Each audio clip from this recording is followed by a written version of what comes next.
nome é Andréa Schaefer e esta é mais uma aula de Sociologia. Tema de hoje, formação sociocultural brasileira. Tema de Enem, hein? Dentro da Sociologia. Vamos ver? Antes da gente falar exatamente o que forma esta sociedade, culturalmente, socialmente falando, a nossa sociedade brasileira, é importante tentar imaginar como é que foi o começo disso tudo.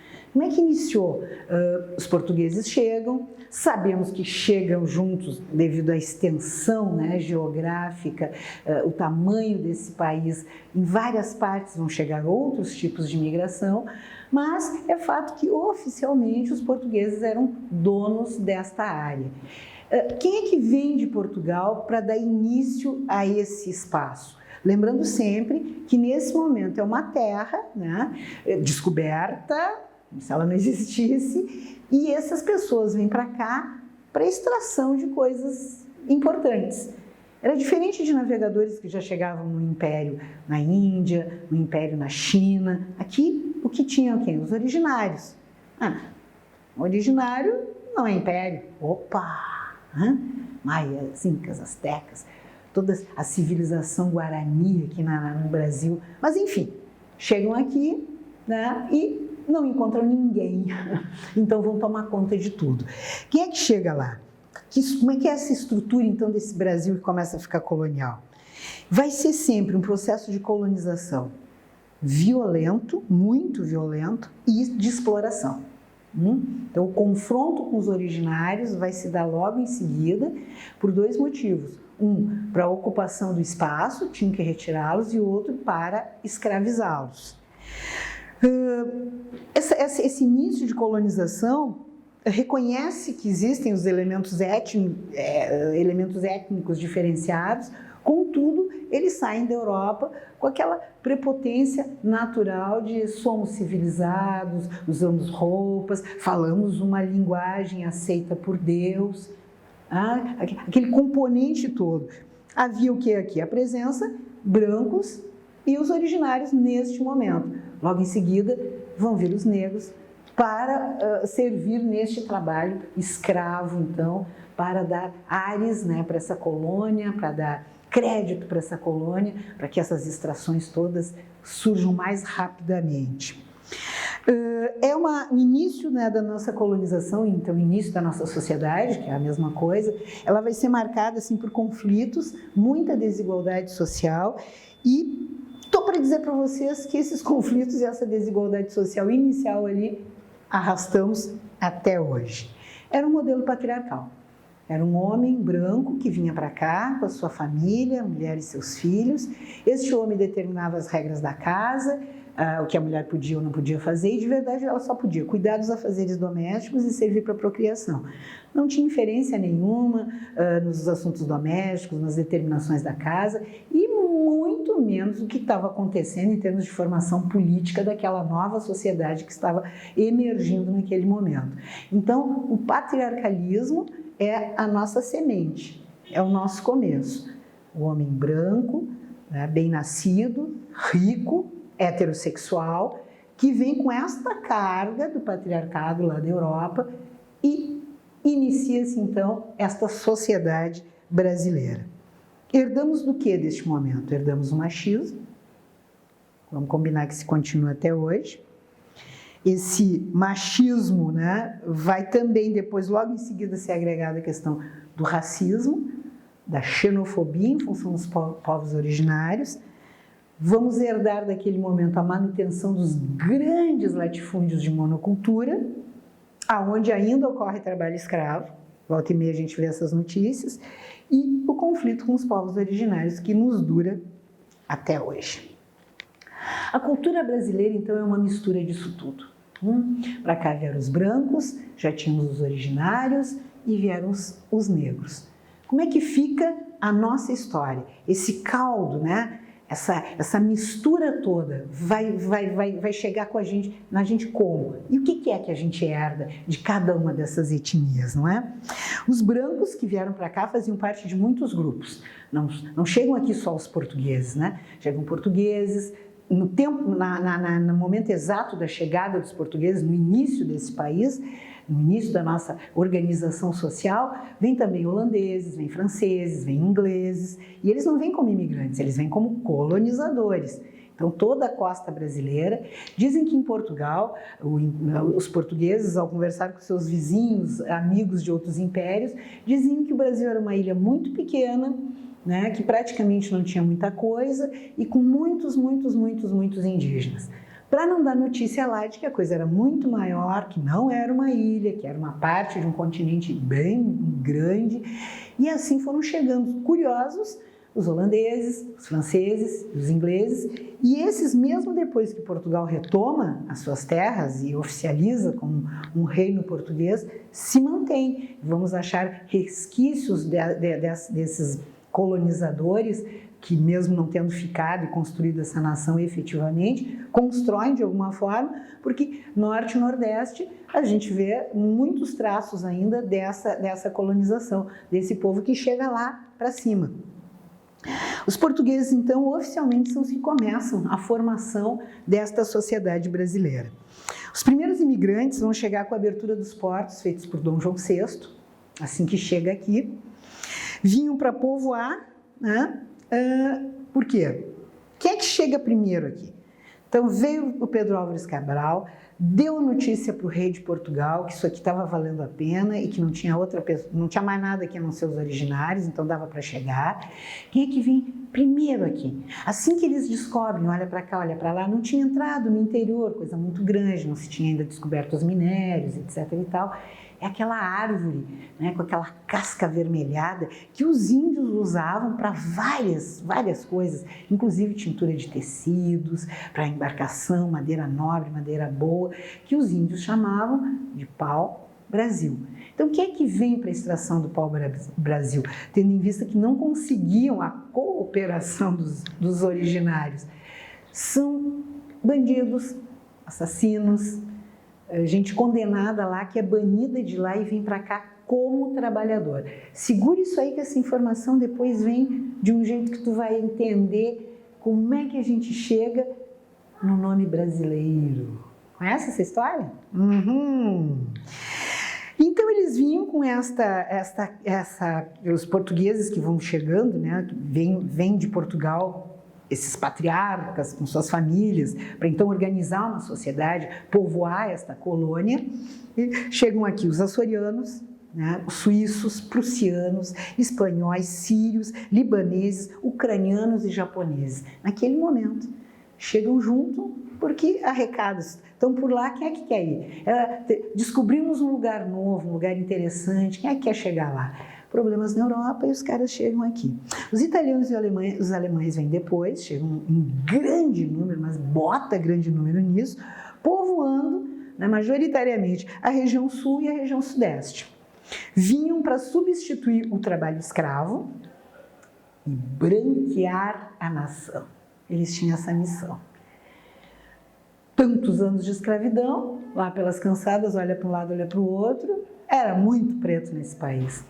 Vamos trazer aí uns colonos, né, uns imigrantes alemães e italianos, especificamente para assumir, libertou todo mundo, botou na rua, aquele esquema, né, da liberdade dos escravos. Tchau, obrigada, tudo bem, pode ir, e nenhuma infra, nenhum pedido de desculpas, nenhuma indenização, nenhuma terra, nada. Larga todo mundo, destrói a senzala, constrói casinhas e vamos abrigar os imigrantes.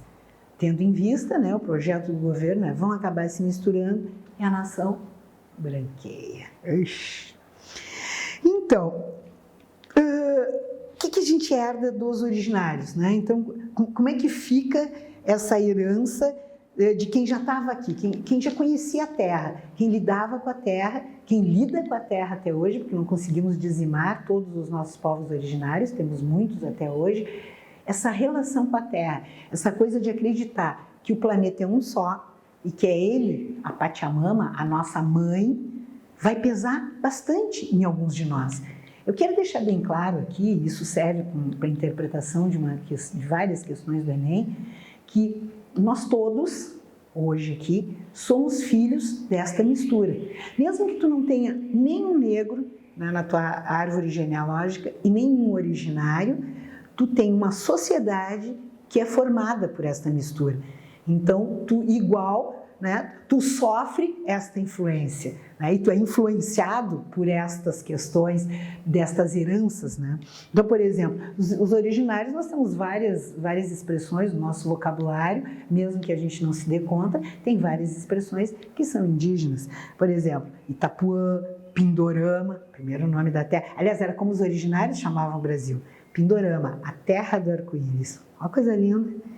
Anhanguera, Itamaraty, Itamaracá, segue. E o folclore? Lendas maravilhosas como a do Boitatá, Curupira, Aiara, Tupã.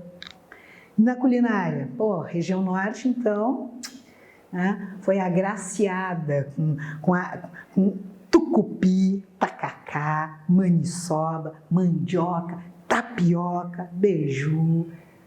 Veio de onde? Os originários. Tu não come uma tapioca hoje? Então, irmão, gosta de um bom aipim ou mandioca, como a gente chama aqui no sul? Então, veio de lá, veio de lá. Utensílios de caça e pesca, né? Aprendemos muito com eles aqui. Utensílios domésticos, como a rede, a cabaça, a gamela. E, essencialmente, o amor e o cuidado pela terra.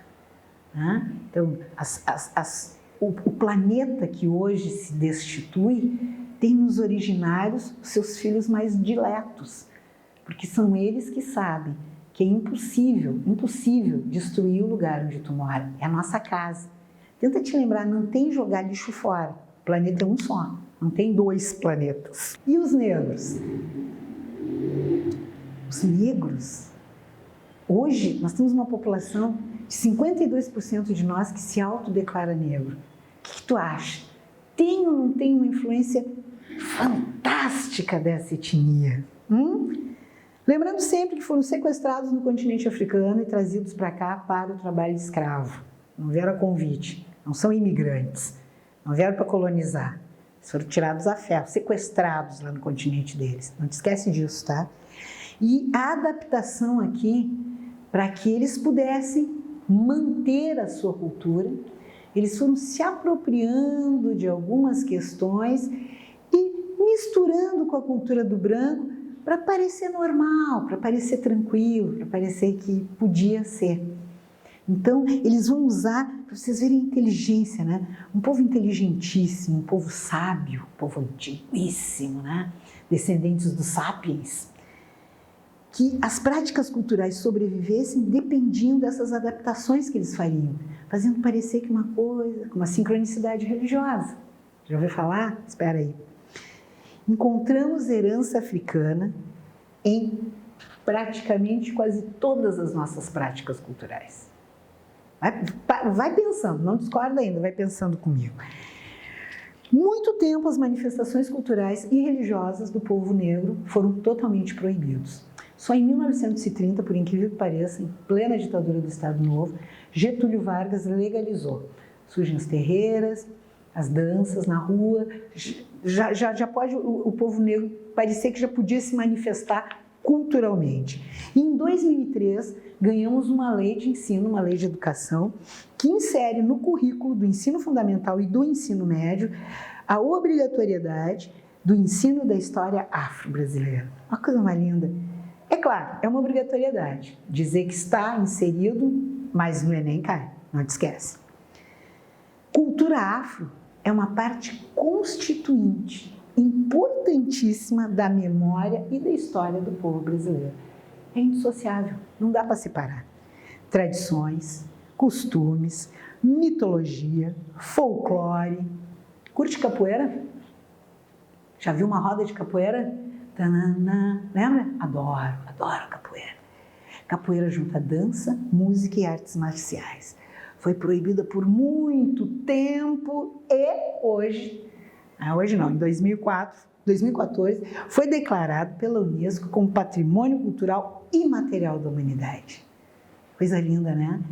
Capoeira, né, cara? Gingado. E o gingado? Onde é que tu acha que tu tem esse gingado? Onde é que tu acha que tu veio?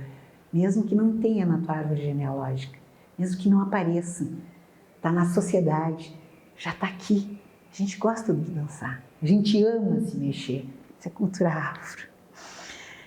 panela de barro, leite de coco, feijão preto, quiabo, azeite de dendê, e as pimentas.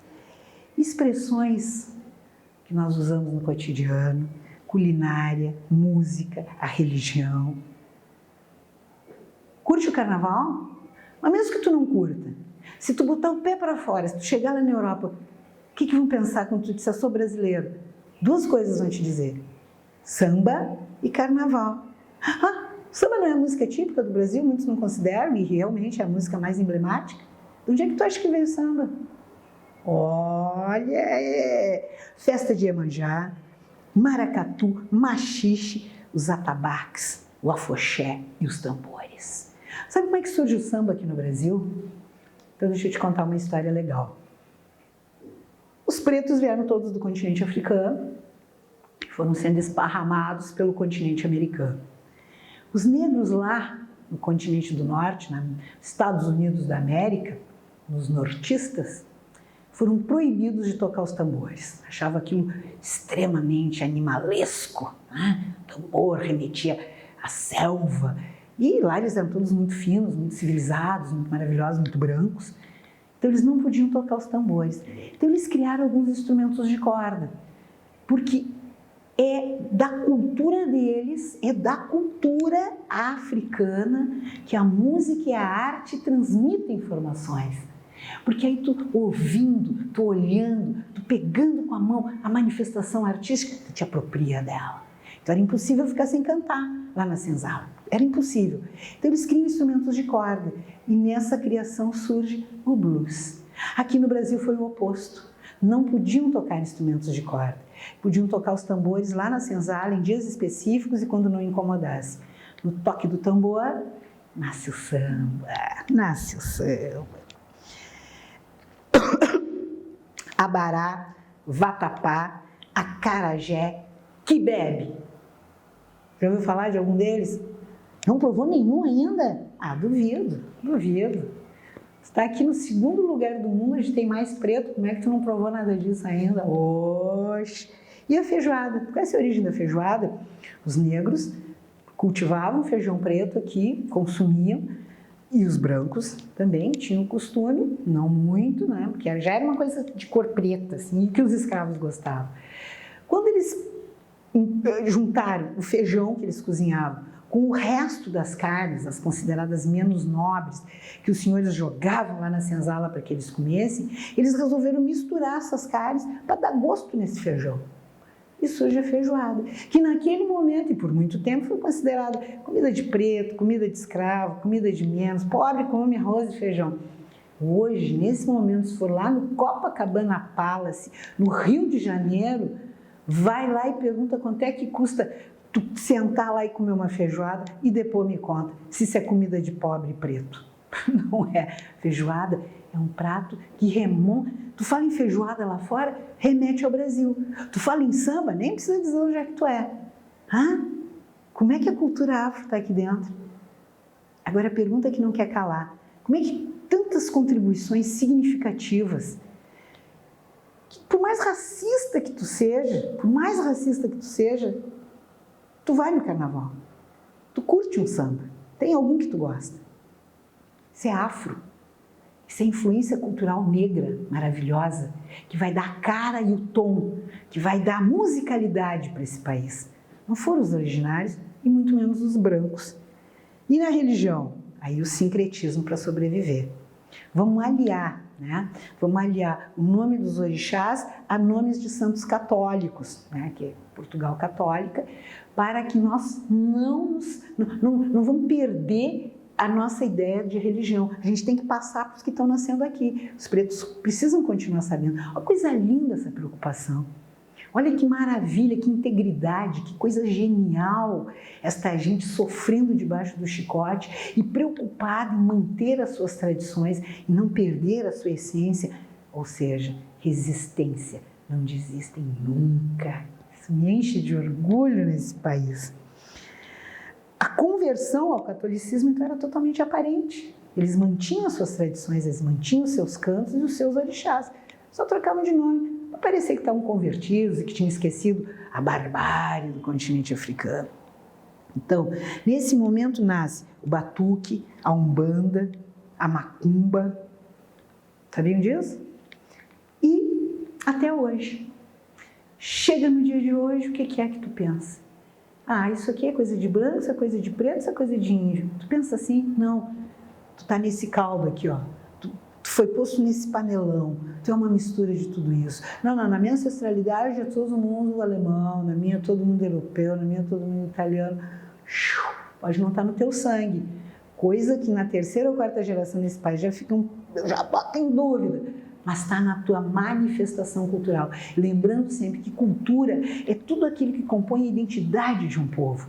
Então, quando tu fala em cultura brasileira, tu obrigatoriamente, mesmo que tu não queira, tu vai ter que falar da cultura negra. Isso não é lindo? Tu conhece a origem do termo brasileiro? De onde é que vem? Tem duas origens. Uma é folclórica, apesar de dizerem, historiadores inclusive, que aconteceu. Diz que Dona Carlota Joaquina, quando a família imperial, a família real portuguesa foge de Napoleão Bonaparte e vem para o Brasil, e aqui é a primeira colônia que vai virar sede de império naquele momento, e eles vêm fugidos de lá, só a nobreza e os oficiais que também eram da nobreza, do exército. Lá ficou o povo para se virar com Napoleão. Diz que chegando aqui, ela perguntou qual era o nome. Qual é o nome dessa gente que já mora aqui, já tem filho aqui? Já vinham vários portugueses, comerciantes, etc. e tal. Como é que é o nome dessa gente aqui? Não tem nome, né? Tem português aqui, tem inglês, tem francês, tem sírio. Tá, mas e quem vive nessa terra, que nasceu aqui, não tem nome ainda? Não tem nenhum nome. Porque eu quero ter certeza que não vão ser chamados de portugueses. Porque eu não quero ter a mesma nacionalidade que esta ralé aqui. Aí, Dona Carlota Joaquina vai lembrar de um sufixo português, que é o eiro, que designa, na verdade, profissão ou nacionalidade. Mas ela vai pegar uma informação importantíssima, que era a atividade, qual é a atividade econômica aqui que está dando dinheiro hoje? A extração do pau-brasil. Quem é que faz essa extração? São os banidos de Portugal, são os condenados que vocês mandaram para cá, ainda são eles que fazem. Certo. Então, a partir de hoje, eles vão se chamar de brasileiro, brasileiros, tiradores, né, de pau-brasil. É isso aí que eles todos vão ser. Nasceu aqui, vai ser isso. Isso é um folclore, né? Pode ser que tenha sido ou não há um registro exato histórico, né? Serve para abrilhantar o que vem a partir daí. Então, esse sufixo eiro, que sim, designava uma procedência ou naturalidade, no Brasil passou então a designar uma profissão, um trabalho, e não uma origem. E sim, era relativo aos os que tiravam, relacionado então aos tiradores de pau-brasil, que eram criminosos bandidos. O que acontece então? Fica pejorativo. Ninguém aqui queria ser chamado de brasileiro. Não. Eu sou português, nasci em Portugal e eu estou aqui. Mas o filho desse camarada que nasceu aqui se dizia português. O filho do inglês, eu sou inglês. O filho de qualquer um. Era pejorativo, era ruim. Eu não quero ser reconhecido como um eiro, como um tirador de casca de pau-brasil, como um matador de árvores, sei lá. Não quero. Bueno, segundo o dicionário AIS, o vocábulo brasileiro passa a designar os originários da terra, os nascidos aqui, a partir de 1706. Ajudou muito a aceitação dessa norma, dessa lei, dessa regra que é instituída pelo Império Português, o fato de ter acabado a extração do pau-brasil. Então já tinha passado aquela fase de ter que encarar aqueles bandidos, aqueles condenados, aqueles banidos. Então, beleza, né? Foi esquecendo e de repente então o brasileiro era o nascido aqui. Esse brasileiro não podemos esquecer. Tem origem nos tiradores de casca de pau-brasil. Esse é o nosso começo. Saber dos nossos signos e das nossas origens faz com que a gente perceba e amadureça a ideia de que esse país é lindo, maravilhoso e diverso, o que fica muito impressionante de se entender o racismo ou a xenofobia. Gostou da aula? Já te inscreveu no nosso canal? Então corre lá, criatura. A próxima tu recebe no conforto do teu lar. Esse é o vosso aula de. Te inscreve lá. Estou te aguardando para a próxima.